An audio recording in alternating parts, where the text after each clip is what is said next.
One. This is a field walk we did at Caballing, where the farmer grazed his oats.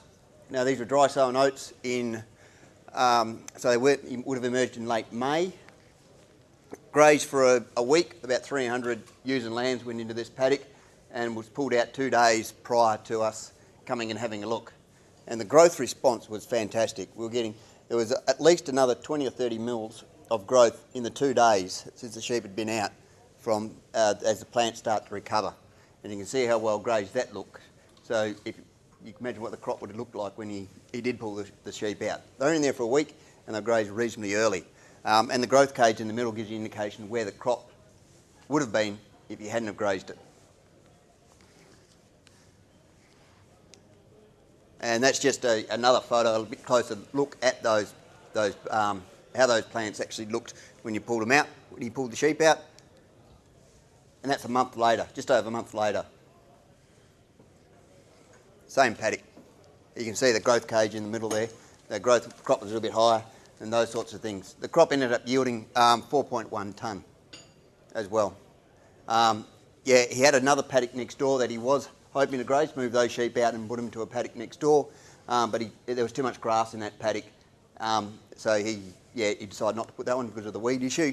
But this paddock here, actually yielded slightly higher than the weedy oat paddock next door. He was hoping to get a second graze off this, but he didn't need to, so he didn't put the sheep back in. It was wandering oats, dry sown wandering oats. So just some of the key things that if you're going to get some of your clients to do it is to manage their expectations. Put the sheep in early, and early is better than later, and we've spoken a lot about that today. And so you need to know your growth stages, and you need to practice your twist and pull technique. When you're out in the paddock from the one leaf stage onwards, it's just a quick grab as though you're a sheep. You give it a twist and a pull at the same time. And if it pulls out of the ground, then it's too early. And you can't say, you know, and it varies from crop type to soil type to seeding system to a whole range of things. You can't say, yeah, at the 3-leaf stage you can put the sheep in. You really need to practice that twist and pull and show your clients how to do it. One of the things I will say about wedge-tail wheat is it hangs on bloody tight. You can really put the sheep in early on that one. I've done a couple of twist and pulls on that one, and even at the 2-leaf stage, it's bloody hard to get out of the ground. But other varieties are different. Weed control is very important, particularly the grasses, and we covered off on that. So if your clients whack the sheep into a grassy pasture, grassy oats or grassy crop, you're really going to come unstuck. So try not to do that. Certainly will significantly reduce biomass, and all that will continue on all the way through the season. And when I was talking to that particular farmer there, he thought he'd really done a lot of damage to his crop. The crop that wasn't grazed next door, the grassy one that he decided not to put into, had a lot more biomass and looked a lot better all the way through the season. But you just got to have the faith. And when I say faith, you know, we're now getting used to putting Roundup in our boom sprays and going spraying our canola.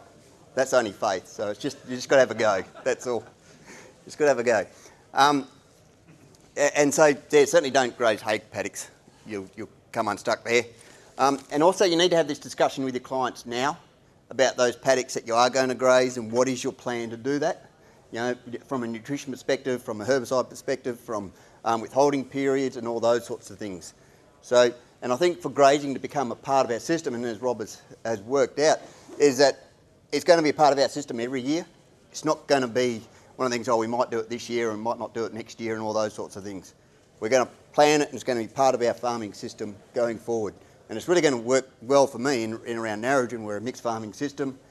At this stage, I've got a number of clients who are going to do it, but one client's who really thought it out, and he's decided that he'll dry sow some oats onto canola stubbles, so it'll be nice and clean, no grasses. It'll get up, as soon as it rains, it'll get up and away. He'll graze it from approximately the 3-leaf stage onwards with his twist and pull, and he's going to have other paddocks he's going to graze, but these 2 paddocks are going to be his release valve if we have another 2010. He's a predominant ewe flock. You'll have ewes lambing down, and if we get a 2010 where there's no feed, you can't sell the sheep because they've all got young lambs on them. They're the 2 paddocks that they're going to sacrifice. is going to sacrifice for the sheep, and they're going to graze the sheep through. If it comes a normal season, he'll just harvest them and probably won't see a yield loss at all. But that's where we've really come unstuck with our grazing systems in around Narrogin, is that really early sheep feed, and also that release valve if we have a really tough finished end of the season. We're all predominantly ewe flocks nowadays. We don't have the dry sheep to shift off very quickly. So that's where he's going to, or we think will have a big fit. So I'll probably just leave it there, Phil. We probably, there's some very good publications around about grazing crops and those sorts of things. So certainly have a look at those. There's about 10 rules that you should follow. But at this stage, it's pretty much guidelines after what we've discussed today. But they put you in the right ballpark. Thanks, Phil. Mm-hmm.